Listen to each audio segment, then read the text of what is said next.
Gaming doesn't get worse as you age. You're just not doing it right. Back in my prime, I was what one would call a pub star, with a permanent residence at the top of Call of Duty leaderboards. Fast forward to today, and the only pub I dominate is the one down the street. And the only star that I am is the one that I am in my mom's eyes. Love you, Mom. But if you're anything like me, gaming is still a passion, and while I may not be topping those Call of Duty leaderboards as often as I'd like, I've found new ways to enjoy my lifelong hobby. Unfortunately, I can't say the same for the buddies I had growing up. One by one, they've slipped into the dreaded offline for over a year section of my friends list. It makes me wonder, how does gaming change as we age? And more importantly, can we even reignite that flame that we once had with it? By the end of this video, you're either gonna be at peace with your past gaming experiences, or even better, you'll be reaching into that wallet to give the good old sticks one more tug. Pause. So, what's really happening? Are we just getting old, or is there something deeper at play? Thankfully, it's not all your fault. A study published in 2014 tested the skill of over 1,000 gamers in StarCraft 2. The study found that while the brain still keeps developing until around 28, reaction times start dropping even earlier. And no amount of game skill or knowledge could make up for that. And why does this matter? Well, let's be real.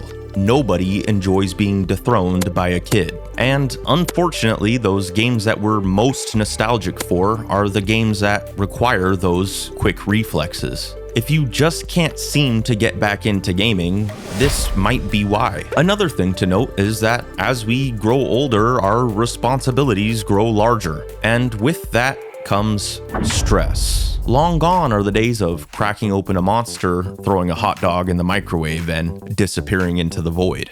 Well, for most of us. Most importantly, we want to do something that actually makes us feel good with that little free time that we do have. Sure, I can still hop on Call of Duty and show those kids who built this franchise, but let's be real, doesn't it feel like we're being replaced in the franchise we used to call our own? But it's not just about reflexes. Our entire approach to gaming changes as we age. For me, dismantling my opponents was indeed half the fun. And as I get older, my position at the top of the leaderboard seems to go down more and more, removing half of that fun. And because of this, from 2014 to say 2019, I don't know, gaming became kind of a afterthought in my life. Instead of flexing on Xbox, I was flexing on Tinder, chasing the validation I could no longer get from the X-Bros. When I came back to gaming, I came back as a man who had seen some things.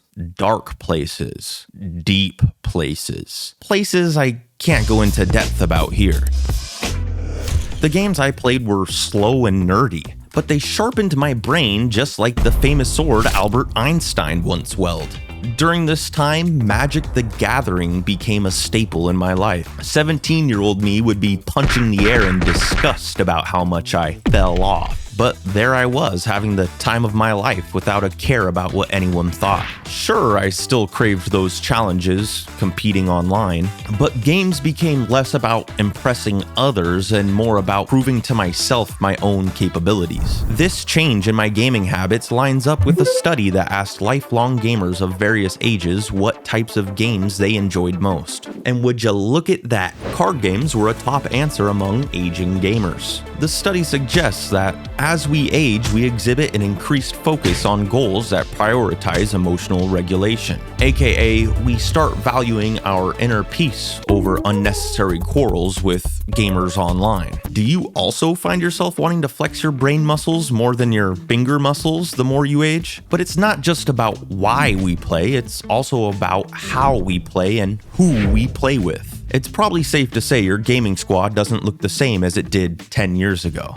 Sure, you might have the same friends, but many of them will get married, have a job that's a burden, or maybe even become a raging alcoholic. And in some cases, all three. Looking at you, Keys. And hopefully you have more things going on day to day than you used to as well. And that's a good thing. But even if we do still have some of those friends, it's important to note that many publishers have made games feel less rewarding, turning many of our favorites into time sinks that we just don't have time for.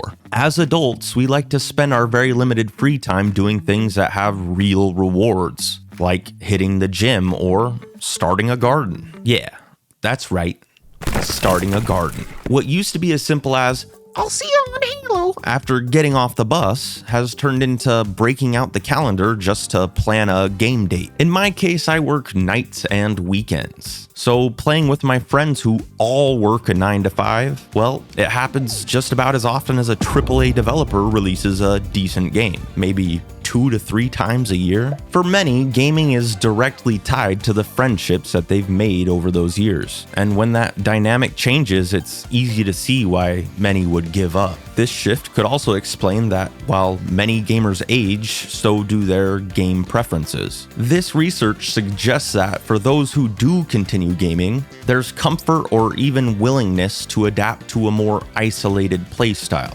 Taking a quick look at the younger gamers' preferences, they clearly have more of a preference towards those online, social aspects of a video game. This might explain why many major developers focus on those online-centric titles. Not only do they generate more revenue through microtransactions, but they also attract the younger crowd, which surprisingly is the largest spending demographic.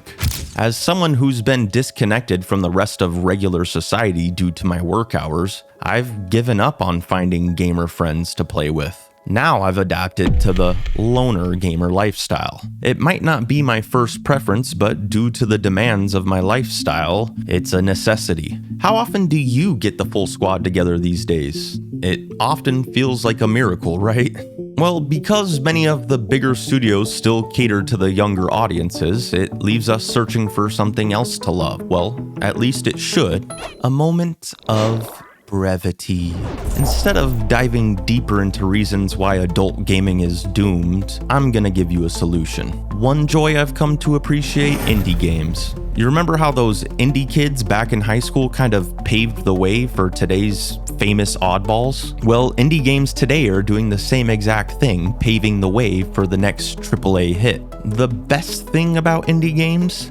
Their value proposition. For just $10, you can get maybe 20 hours of solid gameplay out of a single indie game. Then you can drop another $5 on a totally different game and get another 20 hours of satisfying gameplay. That should check the box for you frugal adult gamers out there. From puzzle games to roguelikes or even the turn-based RPG. Or hell, how about a rhythm-based dungeon crawler? I've been taking breaks from writing this script just to enjoy that type of game. And it's not just about the niche genres. Sure, there's still horror indie games or first-person shooter indie games. There's tons to explore. Indie games are something that should honestly be enjoyed by people of all ages. But despite the luxury of options, indie games are still being overlooked by the general gaming consensus. And that's unfortunate, because there's this great argument in this article written by Jarvis the NPC about why gamers lose interest as they age. When we were kids, everything was new. Every game felt like a new experience. The first military shooter? Wow! Mind-blowing when we first played it. But as we spend years playing the same thing over and over again, the magic fades. A lot of joy in life comes from experiencing new things. If you don't know that now, I'm telling you, try something new. And after 10 years of generic military shooters, it's no surprise that we've lost that feeling of discovery. Here's the challenge. Right now, go on that platform of your choice, find an indie game under $10 that catches your eye, and give it a shot. Even if that means clicking off this video. Seriously, go for it. But if you end up enjoying it, I expect you to come back and tell me about it in the comments. So let's see if we both found a hidden gem today. I just bought Entropy Survivors. Let's see if we both found a hit tonight. This doesn't necessarily mean AAA gaming has gotten worse. It totally has. But this entire problem can't just be solved by indie games. Is there maybe a little truth to the fact that AAA developers are leaving behind an entire aging market? According to the ESA, the average gamer is actually in their mid-30s today. So why does the gaming industry continue to act like we don't exist?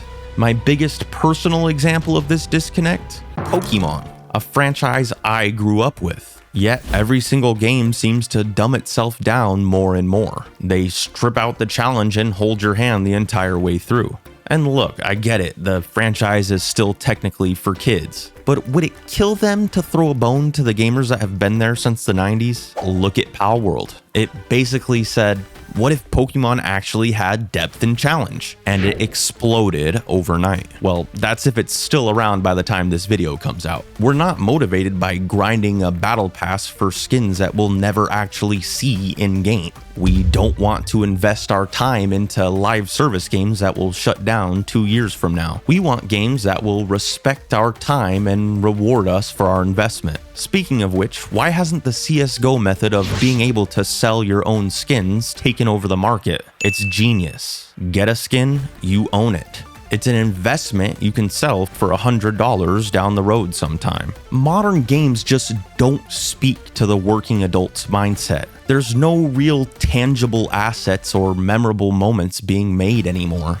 And this begs the question, if adult gamers are becoming less and less invested, should AAA developers even consider them as part of their core demographic? My answer, yes.